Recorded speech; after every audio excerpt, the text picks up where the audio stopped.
Voilà, aujourd'hui je vais vous montrer comment planter une plante aquatique toute simple. Je vais vous montrer ici, j'ai pris le choix de l'iris pseudacorus, donc qui est l'iris tout à fait standard, l'iris jaune. Qu'est-ce qu'il vous faut comme matériel? Bien, premièrement, un contenant qu'on appelle le panier. Ensuite, de la toile de jute qu'on va mettre dans le panier pour tapisser celui-ci, pour empêcher les fines particules du terreau de sortir du panier.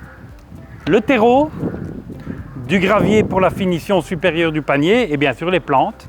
Donc vous commencez d'abord par prendre vos plantes. Alors ici vous voyez ce sont des iris qui sont franchement bien développés. Ça va être dur à tirer. Alors qu'est-ce qu'on va sortir du pot? Alors qu'est-ce qu'on fait? On pousse une fois de chaque côté du pot. Vous voyez? Et alors on donne un petit coup sec et la plante sort. Alors vous avez ce qu'on appelle le phénomène du chignonnage ici, donc il y a beaucoup de racines, donc il ne faut pas avoir peur d'un petit peu ouvrir ceci. Parce qu'autrement les racines vont s'étouffer. Donc là j'ai la première plante, je vais faire ça avec les trois. Celle-ci est un petit peu moins développée, donc ce sera beaucoup plus facile. Vous voyez, il y a moins de racines.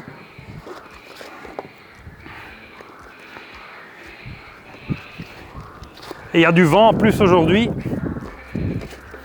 Donc voilà, j'ai préparé mes trois plantes. Alors, je prends le panier. Je commence par tapisser celui-ci avec de la toile de jute. Je l'ai préalablement découpé de manière à ce que ce soit plus facile. Évidemment, avec le vent, c'est pas toujours ce qu'il y a de plus facile non plus.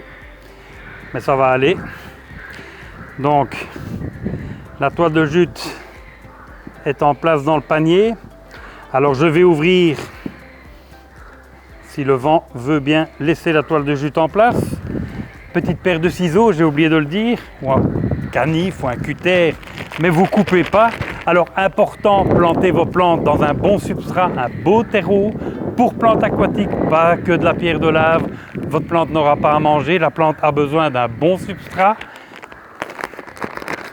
Et bien sûr, pas du terreau pour plantes terrestres, parce que celui-ci est beaucoup trop léger, vous allez en retrouver plein votre bassin. Donc vous voyez, c'est un terreau relativement lourd, avec de la matière plus dense que du terreau spécifique pour géranium ou quoi que ce soit. Donc ici, vous voyez, c'est facile. C'est un sac de 10 litres pour le panier. Je vais directement coincer. Je vais le coincer là, je reviendrai après. Alors vous tassez correctement votre terreau et puis vous faites un petit trou, faites la place pour les iris. Ne les mettez pas trop au centre du panier, répartissez-les correctement.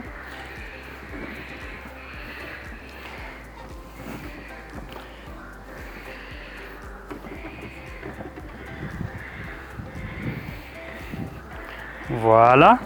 On tasse correctement le terreau, on replie un petit peu la toile de jute pour qu'elle ne dépasse pas du panier. Voilà. Alors la toile de jute, beaucoup de gens vont dire « Ah oui, mais elle a pourri après autant de temps ». C'est normal, la toile de jute, elle sert à quoi? Dans un premier temps, elle sert à retenir les fines particules du terreau pour empêcher que celui-ci n'aille complètement dans le bassin. Et avec le temps, 1 an, 2 ans maximum, cette toile de jute va disparaître et ce sont les racines des plantes qui vont prendre le relais et qui vont fixer l'entièreté du terreau et l'empêcher de sortir. Donc maintenant, je vais terminer l'opération simplement en mettant une petite couche de gravier. Alors du simple gravier de rivière. Ici, ce que nous on utilise régulièrement, c'est ce qu'on appelle du gravier limbourgeois. Alors, il ne faut pas en mettre non plus des quantités phénoménales, mais c'est pour fixer de nouveau le terreau quand vous allez mettre le panier dans le bassin pour empêcher de nouveau toutes ces fines particules de terreau de sortir du panier et aussi surtout empêcher les poissons d'aller vider votre panier, parce que je ne sais pas si vous avez déjà remarqué, surtout les coys, ils ont une fâcheuse habitude, c'est d'aller fouiller dans vos paniers.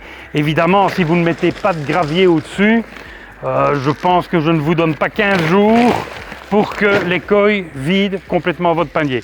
Alors pour éviter ça, éventuellement vous mettez le panier dans une zone où les poissons ne vont pas, ou alors vous mettez bien les paniers relativement bas en dessous de la surface, donc pas beaucoup d'auteur d'eau, donc 3-4 cm d'eau au-dessus de la surface, pour que l'écueil ne puisse pas du tout aller fouiller dedans. Alors voilà, le panier il est prêt, tout simplement à poser dans l'eau. Et alors, important, ne faites pas blouf ceci, déposez-le progressivement, laissez l'eau rentrer dans le terreau et puis vous le mettez à la bonne profondeur. Alors, je vais encore juste parler d'une petite chose qui est la profondeur de plantation des plantes, très important. Beaucoup de gens se trompent. Alors, si je vais reprendre ici l'étiquette de la plante. Alors, cette plante-ci, il est mis -10, -20. Alors, qu'est-ce que ça veut dire -10, -20? Donc, ça veut dire que cette plante-ci peut avoir 10 à 20 cm d'eau au-dessus du pot. Non pas du bas du pot, mais du dessus du pot. Donc ça veut dire que vous pouvez avoir 10 à 20 cm d'eau au-dessus du pot de la plante, au-dessus du collet de la plante. Ne vous trompez pas, souvent les gens qui ont leurs plantes qui meurent, c'est parce qu'ils se trompent de profondeur et souvent ils mettent les plantes trop profondément dans le bassin.